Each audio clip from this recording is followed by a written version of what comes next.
Hello friends, কেমন আছো তোমরা সবাই? চলে এলাম আজকে নতুন ভিডিও নিয়ে। আজকে ভিডিওতে আমরা কথা বলবো স্যামসাং এর অফলাইন মার্কেটে যে সিরিজের ফোন বেশি বিক্রি হয় তারই একটি phone Samsung Galaxy A55 5G ফোনটি। এই ফোনটি আমরা প্রায় 5 মাস আগে লঞ্চ হয়েছে লক্ষ্য করেছি। তো বর্তমানে এই ফোনটি আমাদের কেনা যুক্তিযুক্ত হবে কিনা, কি দামে ফোনটি আমরা পেয়ে যাচ্ছি, এই ফোনটি কিনলে আমরা কি কি অসুবিধার সম্মুখীন হতে পারি বা এই ফোনটি কিনলে আমরা কি কি ফ্যাসিলিটি পেয়ে যাবো তা আজকে ভিডিওতে আপনাদেরকে জানিয়ে দেবো।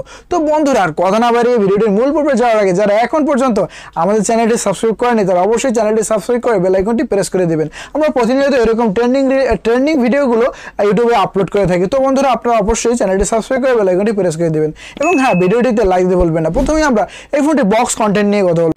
আমরা প্রায় স্যামসাং এর যে বক্সটা সেটা কিন্তু আমরা স্লিমই দেখতে পারি, কারণ এর মধ্যে আমরা অ্যাডাপ্টার পাই না।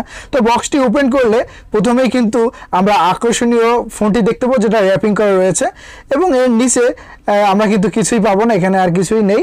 তবে এই যে উপরের যে খাপটি রয়েছে এর ভিতরে কিন্তু আরও একটি আমরা সাদা রঙের খাপ দেখতে পাবো যেখানে স্যামসাং লেখা রয়েছে এবং এর পিছনের দিকে আমরা একটি সিম ইজেক্টর পিন লক্ষ্য করব এবং এর মধ্যে ভিতরে আমরা কিছু গাইডলাইন পেপার এবং USB type C to type C cable আমরা এখানে কিন্তু দেখতে পাবো, যেটা অবশ্যই একটি ভালো বিষয়। এবং এই হচ্ছে বন্ধুরা আমাদের আকর্ষণীয় ফোনটি। অত্যন্ত প্রিমিয়াম ডিজাইনের সাথে আমরা কিন্তু ফোনটি দেখতে পাবো। ব্যাক সাইডে 3টি ক্যামেরা প্যানেলের সাথে আমরা দেখতে পাবো এবং ফ্রন্ট সাইডে আমরা কিন্তু পাঞ্চাল ডিসপ্লে এই ফোনটির ক্ষেত্রে লক্ষ্য করবো। কয়েকটি কালারের সাথে আমরা কিন্তু ফোনটি পেয়ে যাব। এক্ষেত্রে বন্ধুরা বিল্ড কোয়ালিটির কথা বলতে গেলে ফোনটির ব্যাক সাইডে আমরা কিন্তু গ্লাস খেয়াল করবো এবং ফ্রন্টেও গ্লাস রয়েছে। তো ফ্রন্টে আমরা কর্নিং গরিলা গ্লাস ভিক্টাস প্লাসের প্রোটেকশন দেখতে পাবো এবং এবার কিন্তু আমরা এই ফ্রেম হিসেবে A55-তে আমরা কিন্তু মেটাল ফ্রেম দেখতে পাচ্ছি, তো যেটা আমাদের কিন্তু বিল্ড কোয়ালিটি আরো কয়েক গুণ বাড়িয়ে দেবে। এবং ফোনটির ব্যাক সাইডে যে আমরা গ্লাসটি দেখতে পাচ্ছি সেখানেও কিন্তু কর্নিং গরিলা গ্লাস ভিক্টাস প্লাসের প্রোটেকশন আমরা লক্ষ্য করছি। IP67 এর রেটিং রয়েছে, তো ধুলাবালি পানিতে ফোনটির কোনো ক্ষতি হবে না বলেই আশা করা যায়। তো এক কথায় বলতে গেলে এই ফোনটির বিল্ড কোয়ালিটি কিন্তু দুর্দান্ত দেখছি। তবে ডিজাইনের ক্ষেত্রে আমরা কিন্তু অন্যান্য ফোনের থেকে কিছুটা আমরা পার্থক্য দেখতে পাচ্ছি। ফোনটির নিচের দিকে এবং উপরের দিকে আমরা কিন্তু স্কোয়ার শেপ দেখতে পাচ্ছি, তবে যেখানে ভলিউম রকার রয়েছে, পাওয়ার অন অফ বাটন রয়েছে, সেখানে কিন্তু আমরা কিছুটা রাউন্ড শেপ খেয়াল করছি বা কার্ভ শেপ কিন্তু এখানে আমরা খেয়াল করছি। তো ডিজাইনটি কিন্তু আমরা একটি ইউনিক ডিজাইন এই ফোনটির ক্ষেত্রে আমরা লক্ষ্য করছি। তাছাড়া ডিসপ্লে হিসেবে এই ফোনটি আমাদের কিন্তু দুর্দান্ত পারফরমেন্স দিয়ে থাকছে। এক্ষেত্রে আমরা 6.6 ইঞ্চি 120 হার্টজ রিফ্রেশ রেটের সুপার অ্যামোলেড ডিসপ্লে এই ফোনটির ক্ষেত্রে আমরা খেয়াল করব। তো বন্ধুরা, একটি স্যামসাং এর সুপার অ্যামোলেড ডিসপ্লে সেক্ষেত্রে আমরা অনায়াসই বলতে পারি যে একটি ভালো পারফরমেন্স কিন্তু এই ফোনটি থেকে আমরা পেয়ে যাবো মাল্টিমিডিয়ার ক্ষেত্রে। তাছাড়া এখানে HDR10+ আমরা দেখতে পাবো। এখানে হাই SBM অর্থাৎ SBM কিন্তু আমরা 1000 নিটসে দেখতে পাবো। এটা কিন্তু পিক ব্রাইটনেস নয়, SBM অর্থাৎ নর্মালভাবে আমরা যে ব্রাইটনেস বাড়ালে আমরা কিন্তু এই 1000 নিটস খেয়াল করবো, যেটা অবশ্যই একটি ভালো বিষয়। 390 PPI ডেনসিটি ফোনটি আমাদেরকে দিচ্ছে। ডুয়াল স্টোরেজ স্পিকার রয়েছে। তো মাল্টিমিডিয়া পারফরমেন্সের কথা বলতে গেলে আমরা এক্সেলেন্ট মাল্টিমিডিয়া পারফরমেন্স এই ফোনটি থেকে আমরা অবশ্যই পেয়ে যাব। তাছাড়া এখানে আমরা যদি পারফরমেন্স নিয়ে কথা বলি, এখানে আমরা দেখতে পাচ্ছি স্যামসাং এর চিপসেট স্যামসাং এর Exynos 1480 4 ন্যানোমিটারের একটি চিপসেট আমরা এই ফোনটির ক্ষেত্রে লক্ষ্য করব।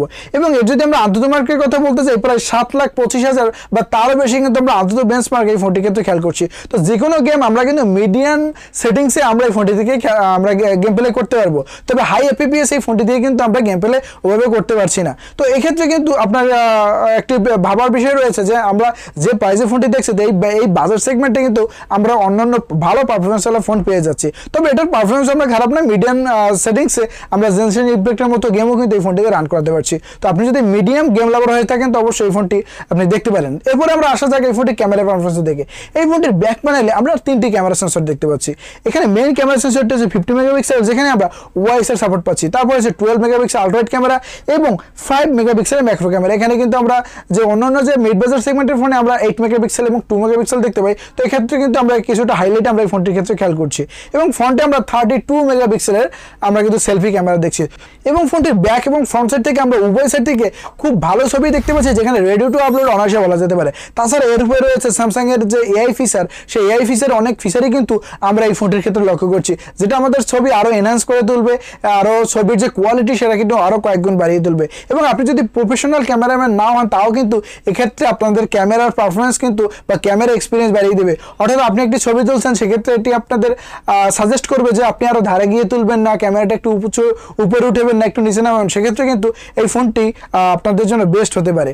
এবং আরো একটি ভালো বিষয় হচ্ছে ফোনটির ব্যাক সাইড এবং ফ্রন্ট সাইড উভয় সাইড থেকে কিন্তু আমরা 4K 30fps ভিডিও রেকর্ডিং করতে পারছি এবং ভয়েসের সাপোর্ট থাকায় আমরা কিন্তু স্টেবল ভিডিও এবং ছবি এই ফোনটি থেকে পেয়ে যাচ্ছি। এই ফোনটির ক্ষেত্রে আরও একটি ভালো বিষয় হচ্ছে এই ফোনটির ওএস সিস্টেম। এই ফোনটিতে আমরা One UI 6.1 লক্ষ্য করছি, এটা রান করছে অ্যান্ড্রয়েড 14 এর সাথে। তবে এটার থেকে আরও ভালো বিষয় হচ্ছে এই ফোনটিতে আমরা 4 বছরের মেইন আপডেট এবং 5 বছরের সিকিউরিটি আপডেট ফোনটি আমাদের প্রোভাইড করবে, এমনটা কোম্পানি ক্লেম করছে। এবং এখানে কিন্তু আমরা বেশ কিছু থার্ড পার্টি অ্যাপস লক্ষ্য করছি, যেটা আমরা স্যামসাংয়ের ফোনে কিন্তু আশা করে থাকি না। তো এক্ষেত্রে আমরা কিন্তু কিছু থার্ড পার্টি অ্যাপস আমরা এখানে লক্ষ্য করছি। তাছাড়া ব্যাটারি হিসেবে আমরা 5000 mAh ব্যাটারি দেখতে পাচ্ছি এবং 25 ওয়াটের অ্যাডাপ্টার আমাদের এই ফোনটির সাথে কিন্তু যাবে। তবে বন্ধুরা এই অ্যাডাপ্টার আমাদের আলাদা করে করতে হবে, যেটা একটি চিন্তা করার মতো একটি বিষয়। তাছাড়া অন্যান্য কানেক্টিভিটির কথা বলতে গেলে আমরা 5G ফোন হিসেবে এটা পেয়ে যাচ্ছি, Wi-Fi 6 রয়েছে, ব্লুটুথ 5.3 রয়েছে, কানেক্টিভিটি আমরা NFC এই ফোনটিতে লক্ষ্য করবো। তাছাড়া আমরা ইন ডিসপ্লে ফিঙ্গারপ্রিন্ট এবং ফেস আনলক ফোনটিতে পেয়ে যাচ্ছি। তো আশা করি এই ফোনটির যাবতীয় বিষয় আপনাদের বলা হয়ে গেছে। তো যদি বন্ধুরা এছাড়াও কিছু আপনারা জানতে চান অবশ্যই কমেন্ট করবেন। না তো এবার বলবো এই ফোনটির ব্যাড সাইড কী কী রয়েছে। বিশেষ করে বন্ধুরা এই ডিসপ্লেটি আমরা ভালো খেয়াল করছি বাজেটের সেগমেন্টের ক্ষেত্রে, এবং স্যামসাংয়ের ডিসপ্লে আমরা কিন্তু যথাযথ ভালোই খেয়াল করে থাকি। তবে এর সাথে এবার ক্যামেরার দিকে, ক্যামেরার ক্ষেত্রে কিন্তু আমরা যদি ভালো পোর্ট্রেট ছবি তুলতে চাই সেক্ষেত্রে কিন্তু এই ফোনটি আমাদের অ্যাভয়েড করতে হবে। এই ফোনটি কিন্তু আমাদের একটা ভালো পোর্ট্রেট এক্সপিরিয়েন্স কিন্তু দিবে না। তো আপনি যদি নর্মাল ছবি তুলতে চান বা মোটামুটি ভিডিওগ্রাফি করে থাকেন সেক্ষেত্রে এই ফোনটি আপনার জন্য বেস্ট হয়ে থাকবে। তবে আপনি এখানে কিন্তু অপটিক্যাল ইমেজের স্টেবিলাইজেশন ফিচার সেগুলো কিন্তু এই ফোনটিতে পাবেন না। তো অবশ্যই এটা কিন্তু আপনার মাথায় রাখতে হবে। এবং এই পারফরমেন্সের কথা বলতে গেলে আমরা যে দামে ফোনটি দেখছি সেই দামে কিন্তু অন্যান্য ফোন আমরা দেখতে পাই যেখানে আরও ভালো পারফরমেন্স দিচ্ছে।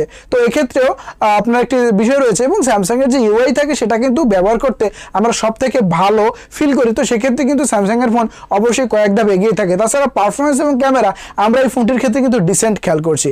এবং ব্যাটারির কথা বলতে গেলে আমরা কিন্তু প্রায় 5.5 থেকে 6 ঘন্টার মতো আমরা স্ক্রিন অন টাইম আমরা এখানে ফোনটির ক্ষেত্রে খেয়াল করব। এবং চার্জিং হতেও কিন্তু বেশ একটা সময় লেগে যায়, কারণ 25 ওয়াটের অ্যাডাপ্টার আমরা ফোনটিতে দেখছি। তো চার্জিংয়ের ক্ষেত্রেও কিন্তু সময় লাগবে। এবং এছাড়া এটাও লক্ষ্য করা গেছে যে অতিরিক্ত আমরা যখন গেম প্লে করবো বা অতিরিক্ত স্ক্রিন অন টাইম আমরা দেখবো, অর্থাৎ 2-3 ঘন্টা বা তারও বেশি, সেক্ষেত্রে কিন্তু ফোন কিছুটা হিট জেনারেট করছে, যে এখন পর্যন্ত যারা ব্যবহার করেছে তাদের মতামত অনুযায়ী বা আমরা এটা কিন্তু দেখতে পাচ্ছি। তো এই বিষয়গুলো কিন্তু আপনার ফোনটি কেনার ক্ষেত্রে চিন্তা ভাবনা করতে হবে। তো এবার আসা যায় ফোনটির প্রাইসের ক্ষেত্রে। বন্ধুরা ফোনটি এখন বর্তমানে আমরা বাংলাদেশ মার্কেটে অর্থাৎ বসুন্ধরায় আমরা অ্যাভেলেবেল দেখতে পাচ্ছি, এবং সেখানে 38,500 টাকা আমরা দাম বর্তমানে লক্ষ্য করছি, যেটা পূর্বে আমরা 39,500 বা 40-41,000 এরকম দাম দেখেছিলাম। তো সেক্ষেত্রে এখন বর্তমানে আমরা 38,500 টাকায় এই ফোনটি পেয়ে যাচ্ছি। তো এক কথায় বলতে গেলে ফোনটি আমাদের কাছে ভালো লেগেছে। তবে এই বাজেটে আমরা অন্যান্য ফোনও লক্ষ্য করে থাকি, এর থেকে ভালো ডিজাইন ভালো ডিসপ্লে আমরা কিন্তু এক্ষেত্রে লক্ষ্য করে থাকি। তো যার যার আলাদা পছন্দ, স্যামসাংয়ের ক্ষেত্রে আমরা এই ফোন আমার কাছে এই ফোনটি কিন্তু দুর্দান্ত লেগেছে। তো বন্ধুরা আসছি খুবই শীঘ্রই নতুন কোনো ভিডিও নিয়ে। ভালো থাকবেন, সুস্থ থাকবেন, ধন্যবাদ।